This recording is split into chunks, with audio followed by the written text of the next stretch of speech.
Erika to Satoru no Yume Bouken is an innovative game, has some very nice graphics, and wonderful adventure design, and the only thing that people will ever remember it for is the completely unhinged programmer rant that's accessible when you complete it. If you enter this code after the credits complete, and you wait over half an hour, then the message appears. I performed a dramatic reading of it attached to the end of this video. I based the lines on the Cutting Room Floor's translation of it, and since I try to keep this channel family friendly, I did wind up bleeping some stuff. But if you've got kids in the room, you'll probably want to stop the video at the end card.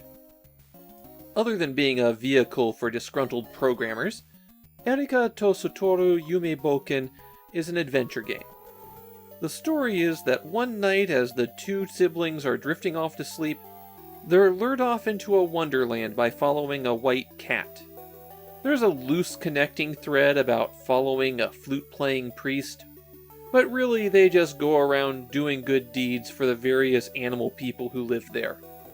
And after the very lengthy introduction sequence is over, we see what makes this game so special.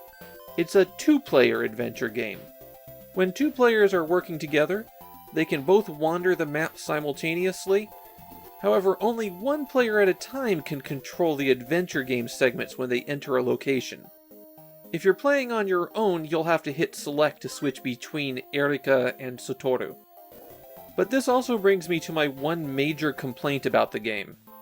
Most of the adventure game segments require that both Erika and Satoru be present.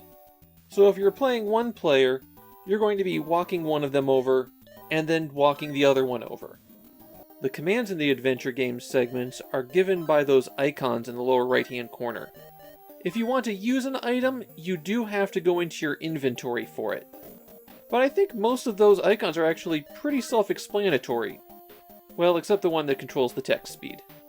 And the puzzles actually aren't too bad here. I get the impression that this one was intended for a younger audience, so things make a certain amount of sense. And there isn't a lot of having to repeat the same actions over and over again. There are a few times where you have to do things with one character and then repeat it again with the other. Even in the adventure game segments, you can switch between them by pressing select. One of the things I liked is that they signpost your progress by giving you a little smiley face when you're doing something right. It's not used every time, but it's used often enough. One of the stranger things you're going to encounter are the quizzes. Sometimes people will require that you answer a trivia question about an animal before they give you an item. These aren't too difficult. Even I could pick out the answers to some of the questions with my limited Japanese. If you get the question wrong, you'll have to go around and talk to people to get the opportunity to take the quiz again. I need to apologize for that high-pitched whine that's in the background of the audio for this game. That is apparently a problem with the game on AV Famicoms. I actually couldn't hear it while I was recording over the electronic hum of the television, but it is very noticeable as I'm wearing headphones and editing. On a less uncomfortable note, you may spot this dinosaur character in the background of several scenes. That's a cameo by soon-to-be star of his own game series, Wagyan. We'll be seeing him again in about 2 months' time. Erika to Satoru no Yume Bouken is divided up into chapters, and when you depart from the train station for the next chapter, you're given a password at that point which will let you continue. The chapters don't seem to be especially long, perhaps 10 to 15 minutes each once you know what you're doing. I think this is a pretty solid adventure game, and it has quite a few fans in Japan. The game looks really nice too, even if they reuse backgrounds a lot. I don't think that the two-player mode's really successful, but there's definitely something to be said for being innovative. This is a pretty neat adventure game.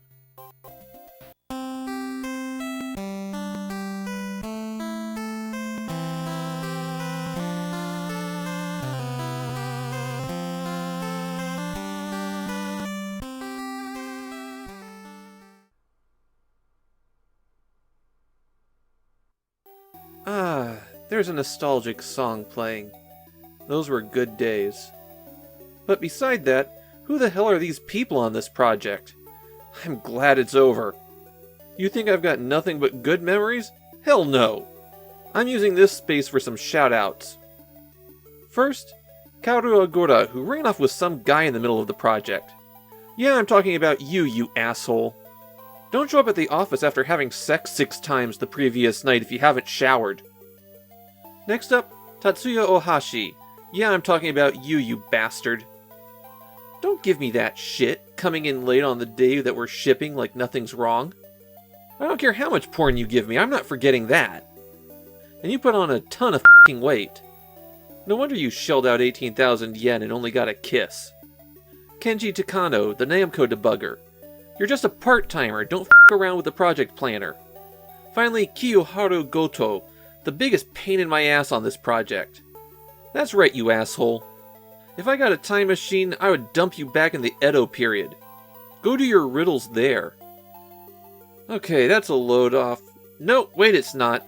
Kiyoharu Goto, yeah, you again. Just go away. Still, some people were helpful. Okada, you took all the good stuff, and I know all about your freaky fetishes. Yamagishi, you swore off brothels until the project was over. Go ahead and knock yourself out. Iwata, you came on board halfway and gave it your all. Sorry I yelled at you. Keep hanging in there. Udopio Fujimura, you probably had it worst of all.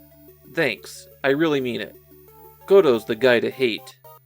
Also, Takayama, Kuro, Suzuki, Maki, Kanako, Aihara, Sato, the angel of my heart. Iga, thanks everybody. Yokoji, good job. This one's dedicated to your wife's birthday. Kazumushi, I'm sorry I wasn't home very much. I love you and I always have. Hidemushi.